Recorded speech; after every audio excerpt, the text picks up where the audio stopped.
honestly blame any online individual for the way this situation has transpired, because the handling was just a reapply template. No one really went out of their way to approach it differently. It's just for the first time the outcome was very different, and people couldn't begin to rationalize why. So the fingers started being pointed, when really it was a collective problem that the presence of some and the absence of others contributed to. Let's talk about that.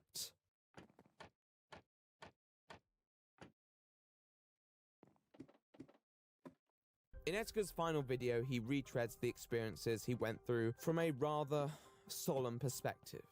I'm sorry, yo. I'm sorry I betrayed your trust. I'm sorry I pushed you all away. I'm sorry I made a clown of myself. I apologize. I wish it didn't have to be this way. When Etika posted indecent content on YouTube and lost so much that he had worked for, it was a strange scenario that could have been handled very differently. It was the beginning of a long track to the end, and it brought up a very difficult topic. YouTube removed Etika's final video altogether, and this provoked many people to criticize YouTube. Many people have additionally called on YouTube to restore Etika's original channel, and for what it's worth, I'd like to echo those calls. I don't know how practically viable it is, but I think it's important to remember people for what they should be remembered for, and regardless of what has happened over the last year to Etika, the content that he brought to the website should always outweigh his untimely passing, and I think YouTube should pay tribute to that. YouTube may terminate or place sanctions on the channel for a multitude of reasons, but for this situation, it seemed protective to make sure that an incident like that doesn't occur again. Etika himself was not someone with predatory intent and still owned other channels on the website. With the owner of the channel no longer with us, it is quite clear that the incumbent threat has ceased to be, and therefore it would be appropriate to, in my opinion, return the channel for friends, family, and fans alike. With that out of the way, should they have ever terminated it at all if he was just going through a mentally vulnerable episode? In his video, something he said struck me. In an attempt to be edgy, I fucked up my entire life.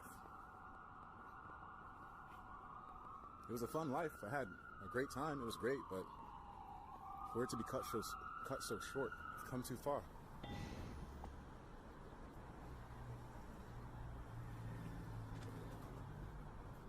Was it the social media? Was it the mental illness? Was it the edginess? It was a mix of all of them. But I ultimately turned down help. And you know what they say, you can't help somebody who doesn't want to help themselves.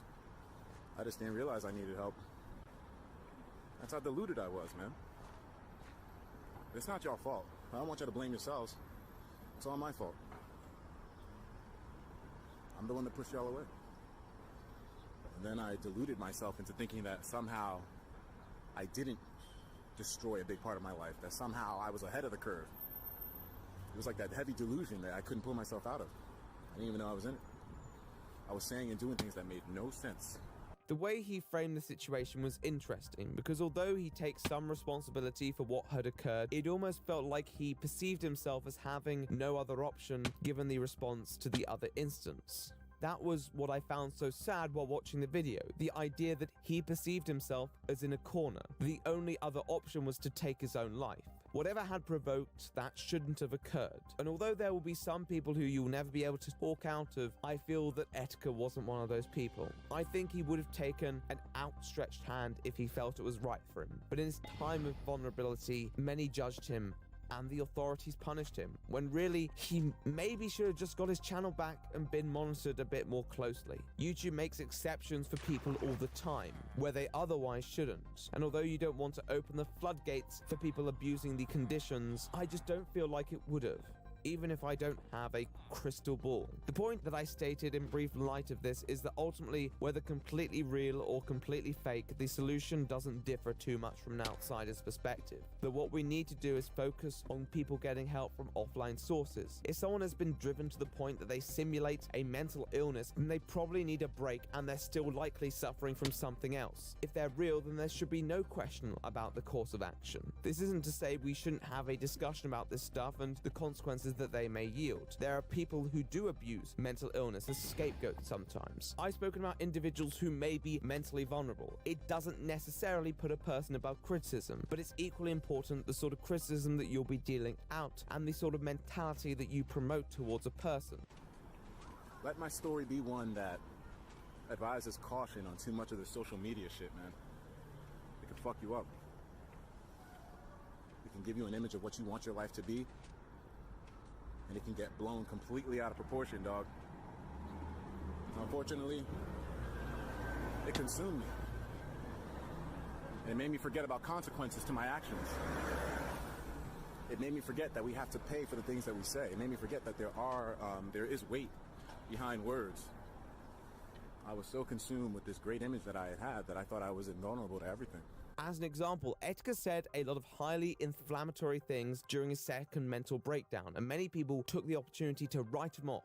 It seems due to the rigidity of some people's moral compasses. This doesn't validate any of what he said as remotely true or appropriate, and as separate actions they could well be criticized, but they did not warrant people suddenly judging a character that was clearly not completely present to think through their actions. We have to be very careful when we assign a rigid moral value to certain actions that discount mental state, because you will marginalize people who are suffering and mentally vulnerable. And I know some people don't want to do that because they don't want certain things to be, quote, humanized, but they are human, and when they're coming out of someone who is losing their mind, it's not going to be from the perception of glorification that you might criticize others for. And let me make it clear, there are many reasons for why people might be pissed off. Dangerous behavior shouldn't just be ignored, and it definitely shouldn't be encouraged. But it felt like a lot of people used the doubt of legitimacy to write off whatever he was going through and give license to rather harsh judgment that he clearly felt. He felt that he couldn't come back from this, and we should never make someone feel like that. We should never make someone like him feel like they can't have a second chance, because I do think Etika deserved it. On top of this, although the online culture did come across as disappointingly unsympathetic, it wasn't the sole cause. It's not just the mob alone that will fully drive someone to insanity.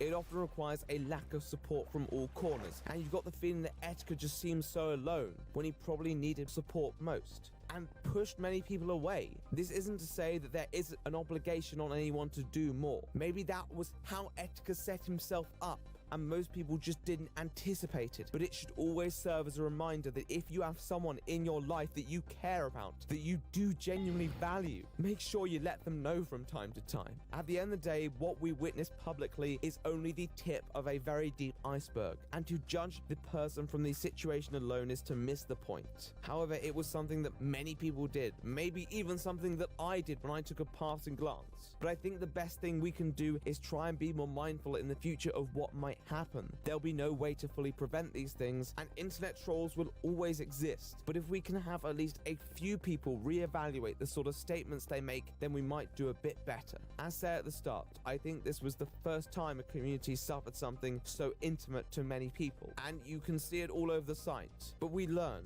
we grow, and I hope next time we can do a bit better. When people act like they are mentally suffering, it puts them in a position that isn't inherently desirable. Although I can understand why some people may think that such behavior is baiting for attention or sympathy, and I can understand why people may want to see who's telling the truth and who isn't, because we want to be putting the right energy into the right people. We still have to do it with sensitivity and with the knowledge that we might be wrong. Also, regardless of whether you believe mental illness to be real or not, the result of this situation was from a specific mindset that does deserve exception in its treatment. Whether that's due to society or not is another question, but unless you're planning on being the person to uproot society, then you should probably play the game with caution. I don't think you can hold a single individual accountable for the death of Etika. I think it was a collective failure due to a limited perspective, though really I wish someone had just stepped in at the right time. And that's a reminder, if you have the power to step in, then don't shy away. You really don't know the difference it might make.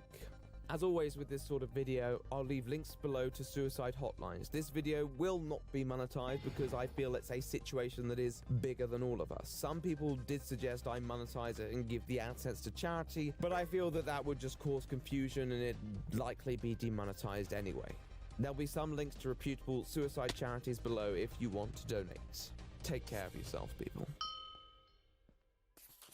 So yes, that's the video. I want to give a thanks to my editors once again for their work. I know that this is probably a situation close to many of their hearts, and I'm going to leave their links in the pinned comment. Go and check them out, send them some love, because I'm sure this was not an easy one for them. I'd also like to give a big thanks to my Patreons. Thank you for supporting me so much. It makes a hell of a lot of difference, particularly when dealing with these topics. But some of those Patreons are up on screen right now. I'd like to give a big thanks to two specific Patreons: Bo Wright at $50, Caroline at $50, Nico Deschamps at $50, Rocket Ralph at $50, Sarah Elizabeth at $50, Samhala Balu at $50, and this is the new record. I did it. I finally did it. Well, I mean, there's always a chance I mess up the jump. And if I do that, I'm gonna be so mad at myself. But, hopefully this is it.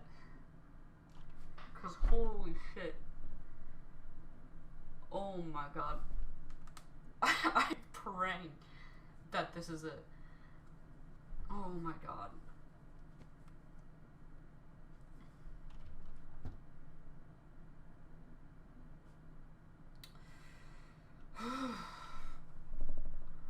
I might still go after it, because I made a big mistake on crane jump.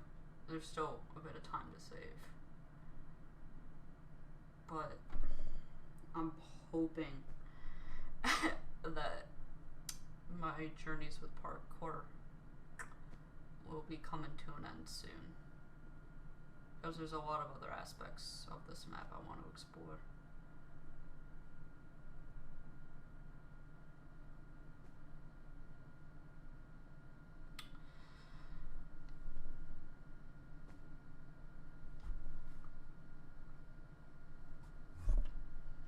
Alright, come on.